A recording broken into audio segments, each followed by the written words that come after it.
நாளைக்கு வந்து சிறப்பு பூஜைகளுக்கும் ஸ்கிரீனிங்ஸ்க்கும் வந்து கோவில்களை தடை பண்ணியிருக்காங்க அப்படின்னு சொல்லியிருந்தாங்க. இப்போ அமைச்சர் சேகர் பாபுவும் அதை மறுத்து தெரிவிச்சிருக்காரு. தமிழக அரசு சார்பும் நிர்மலா சீதாராமன் அவர்களுடைய நம்முடைய நிதியமைச்சர் அவர்களுடைய சமூக வலைதள பதிவில் மிக தெளிவாக ஒரு முன்னணி நாளேடு நியூஸ் பேப்பர் அவங்க பப்ளிஷ் பண்ணியிருக்கிற ஆர்டிக்கலை போட்டு அவங்க ட்வீட் பண்ணியிருக்காங்க. அதன் பிறகு என்னுடைய சமூக வலைதளத்தில் அவங்க ரிஜெக்ட் பண்ண லெட்டர்ஸ் எல்லாம் நான் போட்டிருக்கேன். ஒரு இடத்துல வந்து ஹெச்ஆர்என்சியினுடைய எக்ஸிக்யூட்டிவ் ஆஃபீஸரே ஃபோன் பண்ணி இது நடத்தாதீங்க அப்படின்னு அறிவுரை கொடுத்து நடத்தல. நிறைய இடத்துல போலீஸ் காவல்துறையை வந்து பயன்படுத்தி இதை வந்து எந்த அடிப்படையில் நீங்க நடத்துறீங்க அப்படின்னு சொல்லிட்டு பிரைவேட் ஏரியாவில் ஒரு பிரைவேட் திருமண மண்டபம், தனியார் திருமண மண்டபமோ தனியார் பள்ளிக்கூடங்கள் அதெல்லாம் நான் சமூக வலைதளத்துல போட்டிருக்கேன். முதலாக இந்த மோசமான இதை தமிழகத்துல பாக்குறோம். இதற்கு முன்பு பிரதமர் அவர்கள் உத்தராகண்ட்ல சில நிகழ்வுல பங்கேற்கும் பொழுது நானே ஸ்ரீரங்கம் கோவில்ல அந்த நிகழ்வுல பங்கேற்று எல்இடி ஸ்கிரீன்ல அதை வந்து திராவிட முன்னேற்ற கழகத்தினுடைய இதே ஆட்சியில எல்இடி ஸ்கிரீன்ல அதை டெலிகாஸ்ட் பண்ணோம். நானே அதில் பார்ட்டிசிபேட் பண்ணங்கண்ணா. அன்னைக்கெல்லாம் இவங்க அனுமதி கொடுத்தாங்களா என்பதையெல்லாம் தாண்டி லோக்கல் கோயில் இருக்கக்கூடிய ஈவோட்ட பேசி நாம டெலிகாஸ்ட் பண்ணோம். மக்கள் பார்த்தாங்க. கோயிலுக்கு வெளியே இல்லைங்கண்ணா. நானே பங்கேற்றிருக்கிறேன் ஸ்ரீரங்கம் கோயில்ல. ஆனா இன்னைக்கு முதலாக கோவில்ல வந்து அன்னதானம் போடுவதற்கு அனுமதி இல்லை. ஆனா கோவில்ல மக்கள் பசிக்கு யாரோ வந்து சாப்பாடு போடுறாங்க. அது தடுக்கிறதுக்கு என்ன கடமை இருக்கு?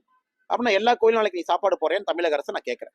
சரி, நீ பிஜேபியை சாப்பாடு போடாதேன்னு சொல்ற, இன்னொருத்தர் சாப்பாடு போட வேண்டாம்னு தமிழக அரசு சொல்றாங்கன்னா, நாளைக்கு முதலமைச்சர் ஆர்டர் போட்டுட்டும் எல்லா கோவில்லையும் நாங்க சாப்பாடு போடுறோம். நாங்க சாப்பாடு போட வரல.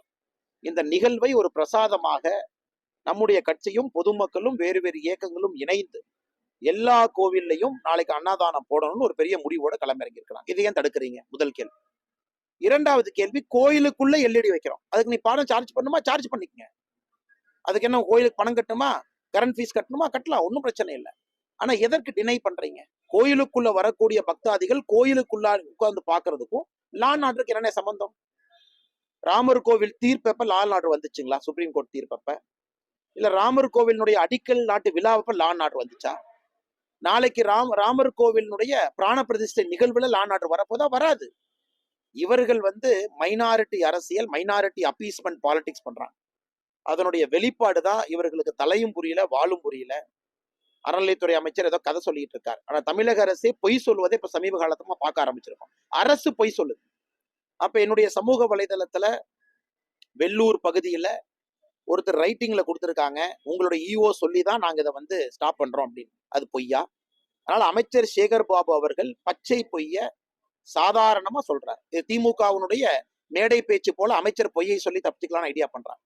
திமுகவினுடைய மேடை பேச்சு பொய் மாதிரி எனக்கு அமைச்சரும் அரசும் பொய் பேசு. அதுக்கு ஒரு மறுப்பு அறிக்கை வேற அரசே கொடுத்திருக்காங்க டிஐபிஆர் மூலமா. அதற்கும் நாங்கள் பல இடத்துல அனுமதி மறுக்கப்பட்ட கடிதத்தை சமூக வலைதளத்தில் பகிர்ந்திருக்கிறோம். மொத்தமாக சொல்ல வேண்டும் என்றால், முதல்ல ஒரு ஊருக்கு 1000 பேர் வரலான்னு திமுக இன்னைக்கு ஊருக்கு 10,000 பேர்த்த வர்றதுக்கான அடித்தளத்தை இவங்களே போட்டு கொடுத்துட்டாங்க. நாளைக்கு அமைதியான முறையில கோவிலுக்குள்ள நடக்கக்கூடிய நிகழ்வுல திராவிட முன்னேற்ற கழகம் கை வைப்பதை எந்த காலத்திலும் கூட ஏற்றுக்கொள்ள முடியாது. அதனால் பாரதிய ஜனதா கட்சியை பொறுத்தவரை தொண்டர் தலைவருக்கு அறிவுரை சொல்லியிருக்கோம், எல்லா கோயிலையும் பண்ணுங்க, அனுமதி எல்லாம் ஒன்றும் தேவையில்லை. அவங்க என்ன ஸ்டாப் பண்றாங்க பாத்துக்கலாம். எல்லா கோயிலையும் போய் பண்ணுங்க, மக்களுக்கு சாப்பாடு போடுங்க, திருப்தியா சாப்பாடு போடுங்க, பஜனை பண்ணுங்க, ராம கீர்த்தனை பண்ணுங்க. எல்லா கோவில்லையும் அங்க இருக்கக்கூடிய சிறு கடவுள் பெரு கடவுளுக்கு மரியாதை செய்து, நாளைக்கு ஜனவரி 22ஆம் தேதி பிராண பிரதிஷ்டை அப்படிங்கறதுனால ஸ்ரீராமனுக்கு முக்கியத்துவம் கொடுத்து மக்களை எல்லாம் இணைத்து அந்த கோயில்ல விழா எடுங்கன்னு நாங்க சொல்லியிருக்கோம். அதை யாரு தடுக்கிறாங்கன்னு நாளைக்கு பார்க்கலாம். நாளைக்கு தடுக்கலாம். இதை தடுத்தா தான் லா அண்ட் ஆர்டர் ஆகும். நாங்க திராவிட முன்னேற்ற கழக அரசு தெளிவா சொல்றோம், உங்களுடைய மகன் நடத்துற விழாவுக்கு தமிழகத்தில் இருக்கக்கூடிய பேருந்து எல்லாம் திருப்பி, அந்த பகுதியில் இருக்கக்கூடிய தண்ணி எல்லாம் திருப்பி, ஒரு மகன் தங்கை குடியேற்றுறாங்க, மகன் நிகழ்வு நடத்துறாங்க. முதலமைச்சர் ஸ்டாலின் அவர்கள் குடும்ப விழா போல திமுகவினுடைய இளைஞரணி விழா நடந்து கொண்டிருக்கிறது. குடும்ப விழா போல ஏதோ குடும்பத்தில் நடக்கிற ஒரு கல்யாணம் காது குத்து மாதிரி நடத்துறாங்க. அதற்கெல்லாம் தமிழக அரசு அனுமதி கொடுக்கும். அதற்கெல்லாம் 6000 போலீஸ்காரங்களை செக்யூரிட்டி போடுவாங்க. அதற்கெல்லாம் மக்களுக்கு உபத்திரம் நடக்கும். ஆனா கோவில்ல ஜனவரி 22ஆம் தேதி பிராண பிரதிஷ்டை நடக்கக்கூடிய நிகழ்வுல பொதுமக்களுக்கு எந்த தொந்தரவும் இல்லாம பப்ளிக் ரேலி போடுற பர்மிஷன் கேட்டாங்களானே, ரோட்ல உட்கார்ந்து பண்ற பர்மிஷன் கேட்டாங்களானே, கோவிலுக்குள்ள நடக்கிற நிகழ்வு இவர்கள் அனுமதி கொடுக்க மாட்டோம் என்று சொல்வதற்கு என்ன உரிமை இருக்கணும்? அதனால சேகர் பாபு அவர்கள் பச்சை பை சொல்றாங்க. காவல்துறைக்கு இதுக்கு என்ன சம்பந்தம்? ஒரு ஊர்ல ஒரு கிறிஸ்தவர் இருக்காரு, ஒரு இஸ்லாமியர் இருக்காரு. அந்த ஊர்ல 1000 ஹிந்து இருக்காங்க வச்சுக்கலாம். அப்ப ஹிந்து பண்டிகை கொண்டாடக்கூடாது. நாளில இருந்து இதே தான் தீபாவளிக்கு பொங்கலுக்கு அப்ளிகபிளா? நாளைக்கு தீபாவளி பொங்கலுக்கு இந்த அரசு வந்து இதே மாதிரி ஒரு அறிக்கை கொடுத்து இல்ல அந்த நிராகரிப்பு கடித சமூக வலைதளத்துல படிங்க. இந்த ஊர்ல கிறிஸ்தவர்கள் வாழ்கின்றார்கள், இந்த ஊர்ல இஸ்லாமியர் வாழ்கின்றார்கள், அதனால இந்த ஊர்ல நீங்க பிராண பிரதிஷ்டை இந்த கோயிலை நடத்தா சட்டம் ஒழுங்கு கெடும். இதை விட கேவலமான ஒரு அரசை என்னுடைய வாழ்நாளில நான் பார்க்க போவது கிடையாது. நாளைக்கு தீபாவளி கொண்டாடணும், பொது இடத்துல பட்டாசு வெடிக்கணும்னா அந்த ஊர்ல ஒரு இஸ்லாமியரும் கிறிஸ்தவர் இருக்கிறாங்க, அதனால கொண்டாட முடியாதுன்னு சொல்லி தமிழ்நாட்டில் என்ன புதுசா ஆரம்பிச்சிருக்கிறாங்க. அதனால நாளை தடையை மீறி இது நடக்கும், தடையை மீறி இது நடக்கும்.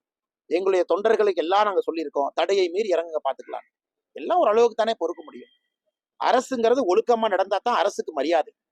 அரசு ஒழுக்கமா நடந்துக்கலினா அரசுக்கு மரியாதை கிடையாது. நாங்க அதுல மிக தெளிவாக இருக்கின்றோம். நாளைக்கு நடப்பது மரியாதையாக, அரசுக்கு எந்தவித பிரச்சனையும் வரக்கூடாது என்பதற்காக முறையாக அனுமதி கடிதம் கொடுத்து கண்டிஷன் நீங்க போடுங்க. பொது இடத்துல கொண்டாடாதீங்க, கொண்டாடல.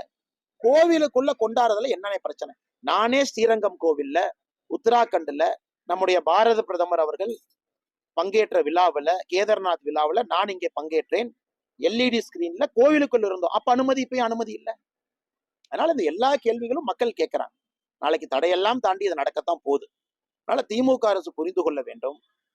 இது பிரிட்டிஷ் அரசு எப்படி இந்தியாவை நடத்தினாங்களோ, மகாத்மா காந்தி 1917 வந்த பிறகு இந்த சம்பரான் சத்தியகிரகத்தை எப்படி நடத்தினாங்களோ அது மாதிரிதான் நடத்தணும். ஏன்னா இந்த அரசுக்கு ஆணவம் அதிகமாகிவிட்டது.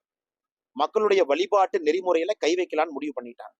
அப்புறம் இந்த அரசுக்கு அதற்கு மேல மரியாதை இல்லைங்க. அதனால பாரதிய ஜனதா கட்சியினுடைய எந்த தொண்டரும் தலைவனும் நாளை அரசை மதிக்க போவது கிடையாது. அரசு தன்னுடைய கோட்பாடுகளை மதித்தால் மட்டும்தான் அந்த அரசுக்கு எங்களுடைய மரியாதை. எப்படி வேணாலும் நாங்க நடத்துவோம், சர்வதிகாரி மாதிரி பிஹேவ் பண்ணுவோம். ஆனா குடும்ப விழா மாதிரி திமுக வந்து சேலத்தில் நடத்துவாங்க, அதற்கெல்லாம் அனுமதி இருக்கும், மக்களுக்கு தொந்தரவு இருக்கும். ஆனா இதற்கு அனுமதி எல்லாம் அந்த அரசை நாங்க எதற்கு மதிக்க வேண்டும் என நாங்கள் தெளிவாக இருக்கின்றோம். நாளை தமிழக மக்கள் எல்லா கோவில்லையும் வந்து பங்கேற்க போறாங்க, வீட்டுல தீபம் ஏற்ற போறாங்க. எல்லோரும் இந்த முக்கியமான பிராண பிரதிஷ்டை நிகழ்வுல தமிழகம் மிக விமரிசையாக பங்கேற்கும் என்பதிலே மாற்று கருத்து இல்லை. அதை பாரதிய ஜனதா கட்சி முன்னின்று நடத்தும். தடைகளுக்கு அஞ்சுபவர்கள் அந்த கட்சியில யாரும் இல்லைங்க. பாதகம் செய்பவரை கண்டால் நாம் பயங்கொள்ளலாகாது பாப்பா, மோதி மிதித்து விடு பாப்பா, அவர் முகத்தில் உமிழ்ந்து விடு பாப்பா. அண்மை செய்திகளை உடனுக்குடன் தெரிந்து கொள்ள இணைந்திருங்கள் இயம்நாடு தொலைக்காட்சியுடன்.